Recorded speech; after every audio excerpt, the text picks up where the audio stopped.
Hey learners, I'm Vishakha and welcome back to my channel. Today we are doing a video I get asked about the most. That's literally my job. I work as a solutions architect focused on AI inference and I see a lot of these questions landing in my DMs. Is solutions architect a senior role? Can I become one with just 1 year of experience? Or maybe 2 years? Can I get in as a solutions architect straight out of college? Also, what are the basic requirements to become a solutions architect? Here's the honest answer. Yes, traditionally it's a senior role. And no, that doesn't mean the gates are closed for people with few years of experience. Now companies run early career programs specifically for this. For example, AWS has an early career solutions architect program specifically for people with less than 2 years of experience, for graduates, for career changers. Now what happens in these programs? Participants spend months training and shadowing senior engineers before getting into the field. This helps them understand what the role requires and also help them pick their specialization.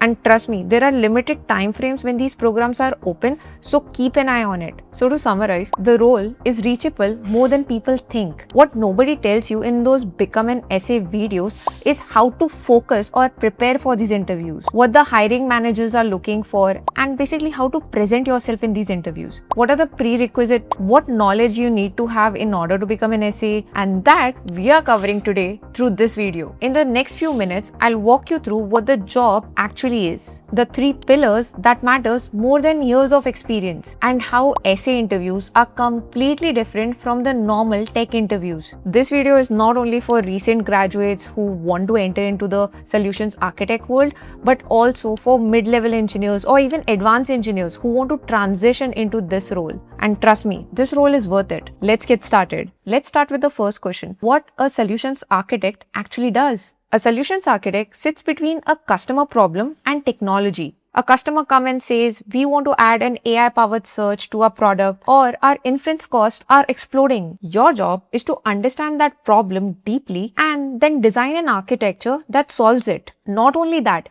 you need to convince both the engineers and the business people that this is the right design. So a typical week of a solutions architect looks like this. Discovery calls with customers, whiteboarding architectures, building POCs, aka proof of concepts. Now those who don't know what POCs are, it's essentially small working demos that validates an idea or a solution. You also write a lot of solution documents and then present your idea to both engineers and business stakeholders. Now notice what the role actually is. It's half technical and half human based. That's the whole secret of this role. And here's also why early career entry is genuinely possible, because you're not expected to know everything on day one. In those junior programs, you understand senior architects. They take the lead and you learn the patterns. You gradually learn from them. Now, what gets you in is not 10 years of experience, but the 3 pillars we are about to cover. Pillar 1, platform knowledge plus specialization. This is basically the pillar of technical depth. The base layer is all platform knowledge. You may be well versed with one cloud,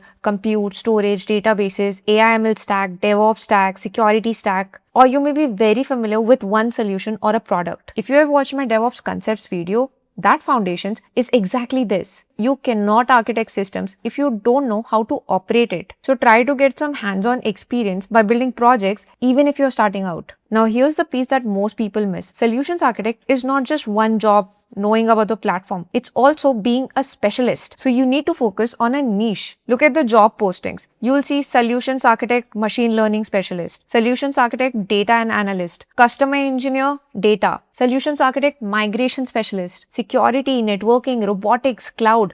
All of these are specializations. And in my case, I came from DevOps and platform engineering. So the next progression that I took was AI inference. Now that's my specialization. If you want to know more about the AI inference specialization, I'll cover it in one of my next videos. Just comment below if you're focusing on inference now and I'll share some resources with you. Back to this pillar. So picking a specialization is the piece you start with. Here's the formula. Broad platform knowledge. This is level 100 to 200. Plus one domain knowledge, that is level 300. Now these levels are basically the technical depth you get once you exercise these concepts. Now how do you pick a specialization? The trick is pick something you already do or you are maybe passionate about, because in early career, obviously you have not sorted out what you want to do. So I can understand that. If you're a backend developer, application modernization or serverless is your natural pick. For data engineers who like SQL, Python, data and analytics is your natural lane. For DevOps people like me, platforms, containers, AI infrastructure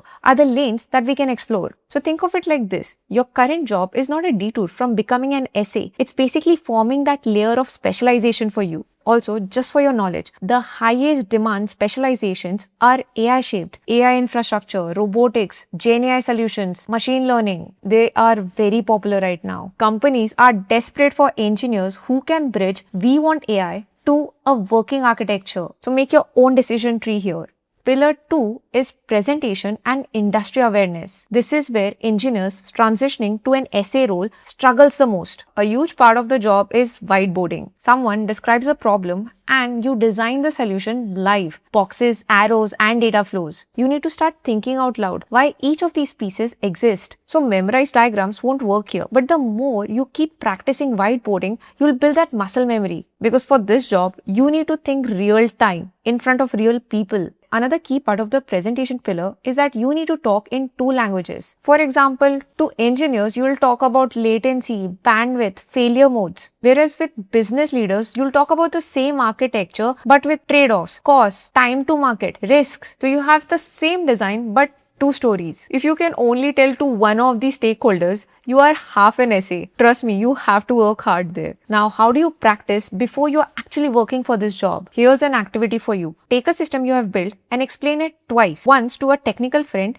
and once to a non-technical one. And record yourself while whiteboarding. It's awkward at first, but this awkwardness is going to build that skill. The second and the most important part of this pillar is industry awareness. Companies expect you to know what's happening in the market. What are the frontier models actually capable of this quarter? If there are any major launches, what are the companies in the customer's industry doing with AI? So this is the research work you have to do when you are interviewing for a company. You need to understand their customer base, what problem this particular company is solving, what kind of projects, even open source they are evaluating, what kind of a model engine they are using. So there'll be multiple tracks where you'll be tested around the industry awareness, where things are moving, what are the common bottlenecks and pain points. So make this a habit. 30 minutes a day, make your Cloud cowork do the research across the web and give you the latest news. Read it and maybe discuss it with friends so that you can remember. Also, don't focus on the hype threads. Focus on the release notes, engineering blogs. So the critical takeaway here is, as an SA, staying current isn't extra credit. It's the product you sell. So don't skip this pillar. Pillar 3, communication and discovery. This pillar decides whether you are good at this job, specifically with communication, because you will be asking a lot of questions. Here's the counterintuitive part.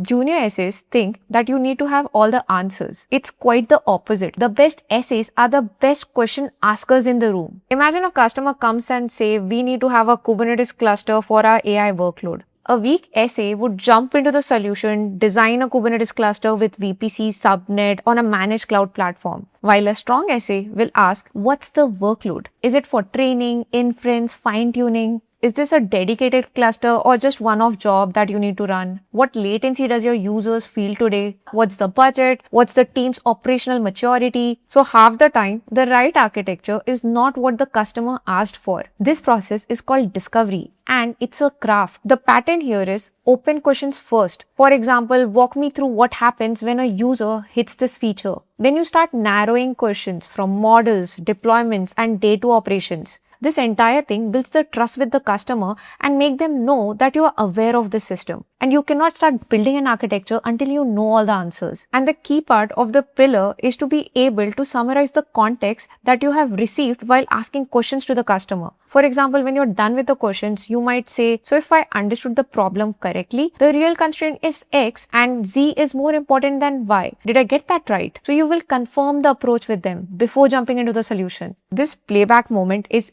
everything. It makes the client feel understood. And a client who feels understood trusts your architecture and become your champion. Nobody accepts a design from someone they think didn't listen. Practice this in your current job. Next time someone gives you a task, ask 3 questions before proposing anything. You're building that essay muscle right now. The interviews. This is where people get tripped up because essay interviews are not normal tech interviews. So the prep is very different. There is little to no lead code. Instead, you get scenarios. For example, a retail customer wants to add AI-based recommendations to their product. They have one managed on-prem database, a small team and a tight budget. Walk me through your approach. And then you are at the whiteboard asking discovery questions, drawing architectures, justifying trade-offs while they are watching how you are thinking and communicating. This is the actual test because you are multitasking. For these kind of scenario-based questions, you need to start with system design, but the applied kinds: scalability and load balancing, caching, SQL versus NoSQL, event-driven versus request-driven architectures, high availability and disaster recovery, cost trade-offs. There's a system design crash course that I've published before. Do check it out. Plus, if you're going for an AI-focused roles, start with understanding the workloads. There are training workflows, inference workflows, fine-tuning workflows, data processing, ML ops, reinforcement learning. You need to be aware of the patterns these workloads implement. I've shared some detailed patterns for these kind of AI workloads through my newsletter. Check out the link added in the description below. Next thing you need to do for the interview prep is behavioral stories, customer situations, disagreements, times you took something complex and made it simple. For AWS specifically, that's leadership principles territory. Go read them and write at least 5 stories around it. Of course, for different principles. One shortcut that's genuinely underrated: read the well-architected framework for whichever cloud you are preparing for. Each of these cloud providers publish one. It's free and the links are below. It's the exact vocabulary your interviewer is grading you against and nobody reads it. Let's run it back. Solutions architect looks like a logged senior role,